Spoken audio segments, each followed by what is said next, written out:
Mirëmbrëma dhe përshëndetjet e mia më të përzemërta për secilin për jush në këtë sallë, për të gjithë demokratët dhe mbështetësit tanë në këtë lagje, në Tiranë dhe në Bashkë Shqipërinë. Ne zhvillojmë këtë takim, këtë bisedë në një moment kritik, vërtet kritik për vendin. Kritik sepse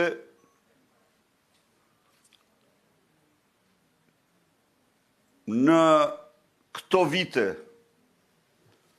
të opozitës tonë të vështirë, të mundimshme, të opozitës në kushtet e një shtypje reale,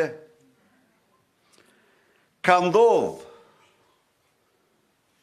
që me mekanizmin e shtrimit të krimit në vot dhe votës në krim, të mashtrimit në vot dhe votës në mashtrim,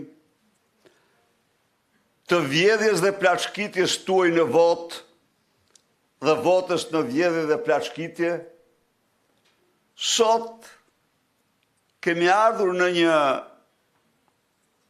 kohë të papërsëritshme, e cila duhet të themi haptas nuk ka ekzistuar që nga vitit 90 gjërëndit të sotme. Sot, pasi shnëroj zgjedhjet në fars elektorale, tani mandatet e marra në këtë fars përdoren si mburoj e krimit, përdoren si mburoj e plaçkitjeve, përdoren si mekanizëm, përdoren si faktor për të kryer një grusht shteti më të keq, ja u them unë këtu, shumë më të keq, sa ai që bëri Ramezalia në shkurt të vitit 91. Po, më të keq, më të rrezikshëm. Tani, një njeri i cili duke përdor të gjithë fuqinë ekzekutive, fuqinë e pushtetit të tij, duke shkel çdo ligj dhe normë, i ka shtruar zgjedhjet në farsë elektorale, dhe jo në 2026, jo. I ka shtruar zgjedhjet në farsë elektorale nga 2017 dhe këtej. Ne kemi fituar në 2021. Ja u them me bindjen më absolute. Por ai i rrëmbeu zgjedhjet. Si i rrëmbeu zgjedhjet? Po sepse shpërndau në zonën e Durrësit, Krujës, Kurbinit, Lezhës, Tiranës, Kavajës, 130 milion euro me thesar, me fatura thesari. Kujt? Ja u shpërndaj atyre të dëmtuarve nga tërmeti, por i shpërndan krejtësisht me hartë elektorale në mënyrë që të blinte votat. Dhe dikush mirë të 5.000, dikush mirë të 10.000, dikush mirë të 20.000, dhe me radhë, dhe ai mori votat. Ai mori votat. Zgjedhjet ishte në s'do të merremi, por në një akt, ja u them këtu, ishte në tradhtim. E vërtet të ati që kishim kryetar, që nuk e mbrojti. Nuk e mbrojti votën. Miq, për asnjë justifikim.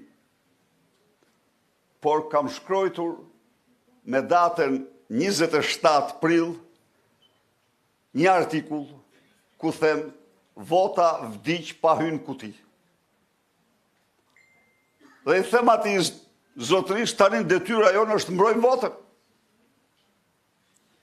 Të mbledhim çdo provë, çdo fakt, çdo dokument dhe t'i faktojmë shqiptarëve dhe botës se zgjedhjet ishin fars, sepse ishin fars. Sepse kur nuk do të pranoja të njollosja një proces zgjedhor të drejtë. Por nuk mund të pranoj kur një proces zgjedhor që është fars. Ai bëri zgjedhjen e tij, dhe me 21-shin përgatiti farsën më të madhe në histori, 26-ën, 25-ën. Fars zhvilloi në 2023-shin. Por nuk e falem. Ja u them këtu. Ai libri zi që publikuam dhe bëm, aja nxiu faqen dhe zgjedhjet ati. Dhe në qofse zgjedhjet e 25-ës e majt u damkosën që ditën e parë, në raportin e parë si asnjëherë tjetër, u damkosën sepse libri zi që ne e quajtëm i faktoi botës se çfarë farse elektorale bën ky armik i lirisë të votës shqiptarëve. Dhe nuk pati bëri gjithçka, siç e dini ju, bëri gjithçka na në përkëmbë. I kërcënoi si rrugaç, si bandit, kryesorët e vëzhguesve. Pse keni shkruajtur tek, ku i keni argumentori, po ata njerëz të ndershëm, njerëz të qytetruar, s'kishin lidhje me bandat. Dhe jo vetëm që i qëndruan raportit, por e ridimensionuan atë. Pse ndalem unë në këtë? Për dy arsye. Spari për secilin demokrat, po dhe për çdo qytetar. Ka sot të drejtën legjitime ti përgjigjet me çdo mënyrë dhe me çdo mjet Edi Rama, sepse ai është një kryeminist i paligjshëm.